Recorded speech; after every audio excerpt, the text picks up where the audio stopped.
Thank you for tuning in Hello. to Heaven on Earth Healing Center. Hello, Nix. Hello, Michael. How are you? Hi, how are good? Where are you? Good. Hi, Michael. How are you? How's everybody? Good, Doing thank wonderful. you. Thank you. Doing well. Thank you once again. So we're back as a beautiful team speaking with physical medium Michael Shane. And I just want to remind all the viewers that are tuning in right now that Heaven on Earth Healing Center is hosting physical medium Michael Shane February 12th and February 13th of 2023. The tickets, you can go to www.heavenonearthhealingcenter.com. Just click on the link, Michael Shane, and you're on your way to purchase some tickets for a dark room healing seance and fill it in apportation. So it's actually very beautiful. So please feel free to join in a beautiful event, an upcoming one with many more to follow. So thank you for that.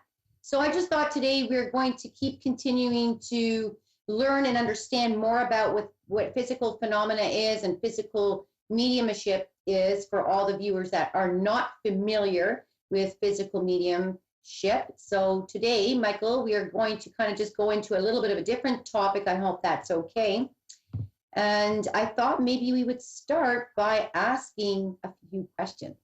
So I was thinking to go with today on the Ascended Masters, because a lot of people have questions on Ascended Masters, spirit guides, and how they play an important role in a physical medium and trans medium life by communication through the actual medium themselves. So in this case here, who are the masters of Shambhala?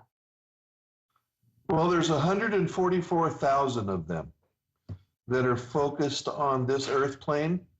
They live or exist, for the lack of a better word, in a place called Shambhala in the Himalayan mountains. There's also a retreat in the Gobi, above the Gobi Desert, that they used to be around Mount St. Helens in Washington State, but we all know what happened there. And it wasn't because of the masters either. And then Mount Shasta, there's been strange happenings in Mount Rainier, and other areas of the world, including Mount Fuji, I believe, which is in Japan.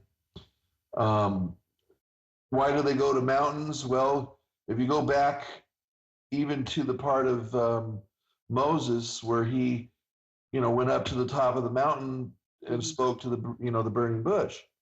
So I think it has to do with psychic noise. I don't know that for sure, but it would make sense that it would be clearer of a communication if you were further away from the populace. Approximately, no one really knows the exact date or year, but it was somewhere between 40 and 70,000 years ago, maybe even longer. A entity by the name of Sanat Kumara came to Earth. Now, those Trekkies out there in Next Generation, Star Trek, probably remember a character by the name of Q. And Sanat Kumara is kind of like that in a way, where he could just snap his finger and travel anywhere in the universe, any space and time, past, present, future, because it's all in the same moment in time. And when he came here, he noticed that the indigenous people, the souls, had what we call today a God spark, which led him to understand that the manifestation of the people here in this third dimensional earth plane were destined for greatness. So he wanted to help us understand that and connect to it. So he went back to a place called the Kumara tribes, which is an offshoot of the Kohans. And he told everybody there he was going to give up his ascension to come to this planet,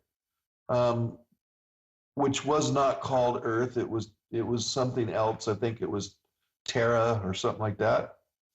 And he gave up his ascension and came here, and out of the honoring of his sacrifice, 143,000 others came with him. And he set up and designed Shambhala and the other retreats. He brought the mandala, which is the oldest known symbol on Earth, and which is basically meaning infinity, like the figure 8. But that means infinity through space and time, where time and space meet at the same moment in time. And it's also supposed to be the blueprints to the soul, is what it stands for. During the process, there were beings such as Babaji, Master Emil, Jesus, Sananda, Buddha, from different religions throughout the world, through history, where they would get together and be able to communicate to one another without having this jealousy or tension or negativity, ego, whatever, between one another, discussing things. And yeah, they would get into debates, but it would be positive energy. And no, it's not written that you have to agree, but the point is what they're teaching us is to advance and evolve together with the ultimate goal, which I believe in all religions, mainstream or not, the final point is love. The one thing, I don't care where you're from, who you are, or where you are, love is something that we seek out throughout our entire life. And so when a soul, such as, let's say, Sananda, for instance, mastered, one of the Kamar tribe masters left and they replaced him. And, they left to go back to their realm. And so it's kind of like this leapfrogging musical chairs, except it's musical masters. Little joke. And they're waiting for us to evolve. And if, in the technology that we have today, it shows you the inner workings of the brain beyond the tissue. And right in the middle of the brain, there is an empty space. Well, that shows that we have room to evolve into something greater than we are presently.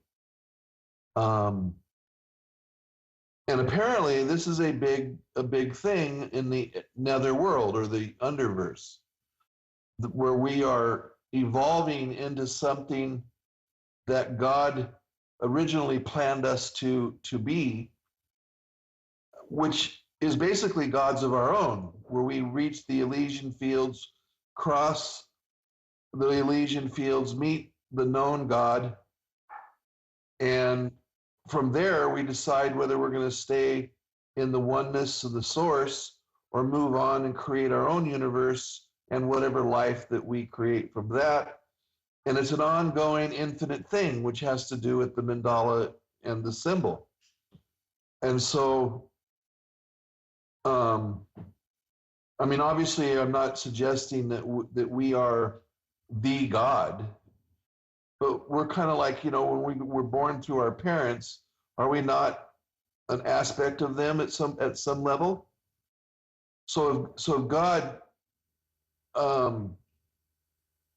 reaches us and created us, would we not be then an aspect of God?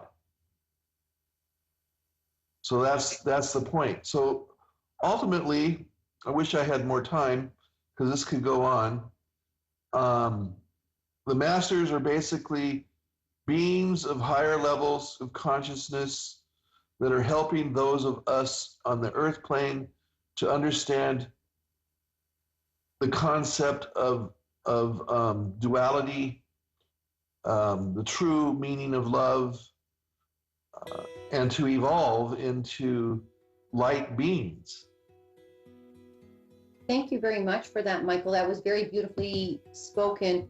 And the thing is, you know what, if we can all look at how you just described the Ascended Masters, us being here in the physical plane doing spiritual work, I think we should really focus on understanding and learning what it's really all about. No ego, all love, and just evolving and working together. So that's very beautifully spoken.